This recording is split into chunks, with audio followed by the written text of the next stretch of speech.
Good morning, everybody. It's Halloween 2020. And I know that I said in my day in the life video I was going to upload that on election day. No, I want to keep the Halloween spirit going for one more week on my channel.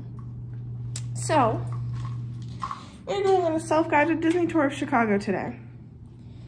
We are going to all sorts of different places in Disney history. And I think you guys are going to be really excited to see what I have in store.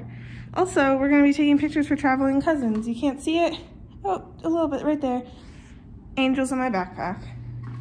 First, Starbucks. So I'm currently at a little dog park that I found, eating my breakfast.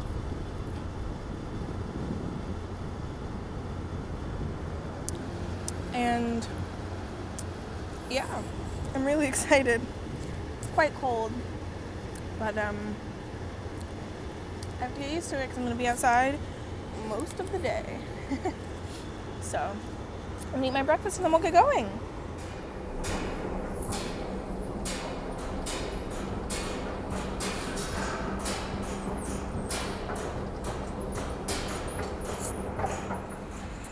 So we're right here on the first stop of my tour on Ohio Street.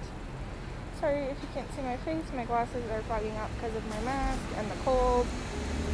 Okay, let me unplug my headphones just in case you couldn't hear any of that. Anyway, we are here on Ohio, right outside a furniture store called Room and Board Home Furnishings. I think it's a furniture store. I think maybe they sell, I don't know what they sell, like home goods, I guess. Anyway, so here's the thing about this random room and board, and you may be wondering, sorry, what does this have to do with Disney? Well, in the late 90s, a little place opened in downtown Disney in Orlando, Florida, called Disney Quest. It was a virtual reality experience. There's lots of noise out here. I apologize. I may have to redo this in post, but it's fine. But it was a virtual reality experience with 5 different floors full of different kinds of games and activities inspired by technology. And this was kind of like phase 2 of their Chuck E. Cheese type,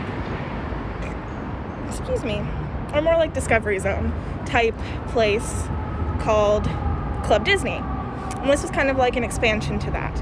This Club Disney did not do well, but they thought that if they included virtual reality, then it might. Anyway, did not do well. This was in the late 90s when the internet was becoming the most popular form of technology, and it was like, that was like the big thing, right? And a lot of this was virtual reality, which people didn't really care about at the time. Obviously, that's much more well known today, and a lot of people care about it a lot more today. But in the late 90s, people cared about the internet. That was the new big technology. And so Disney Quest Chicago closed after being open for less than a year. And from what I figured out, this room and board is where that Disney Quest used to be. And I'm going to show you. Here it is. Room and board home furnishings. If only Disney Quest was still here, you know? Anyway, this is the second expansion in the Disney Quest line of amusement parks, I'll call them. They had a third planned expansion for Philadelphia, but they closed when Disney Quest Chicago closed after mundane sales. They left it open at downtown Disney because it already had been built and it was already considered part of the Disney World vacation. So they left it open. But this one closed after less than a year. The Philadelphia expansion was canceled, and that was the last we saw of Disney Quest. So there's the first stop on our tour, Disney Quest. So it's very loud here, so I don't know if you can hear me But one of those buildings behind me, I believe it's this shorter one here, is the second stop on our tour. Can't go in because it's a business building, but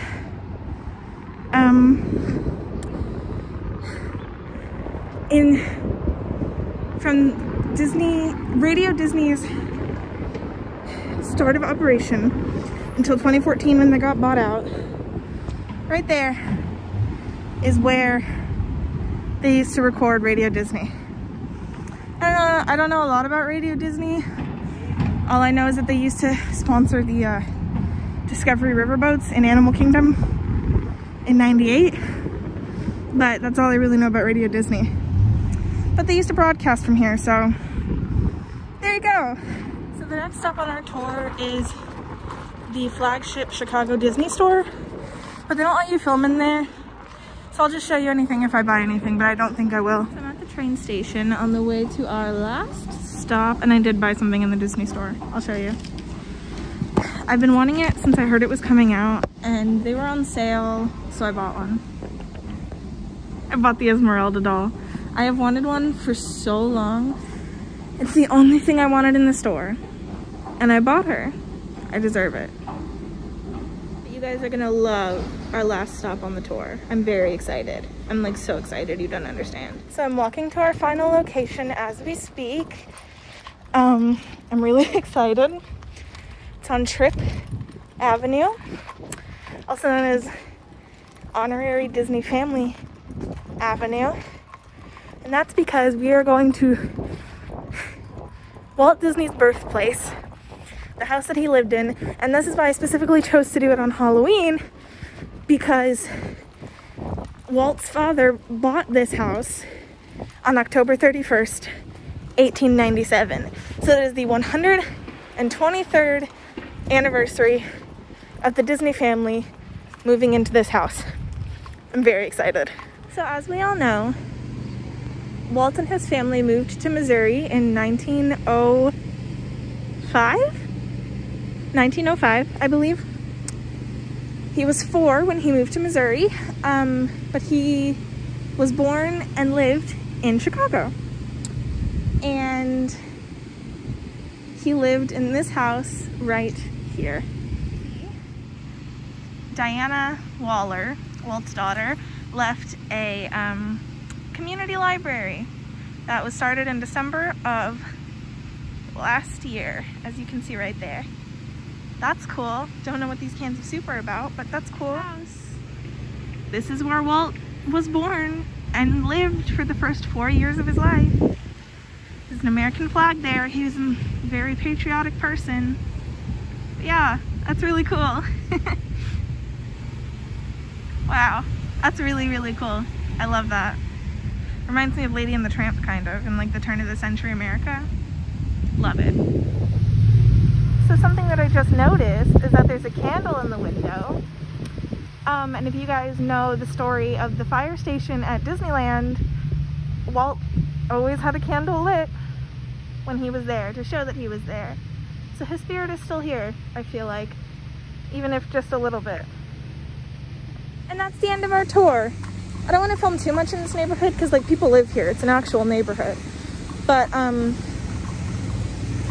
yeah, that was really, that one house is like a historical site, but the rest of them are like houses that people live in, and you know. So I don't want to film too much in this neighborhood and like bother the people. But you guys saw Walt Disney's birthplace. That's pretty cool, huh?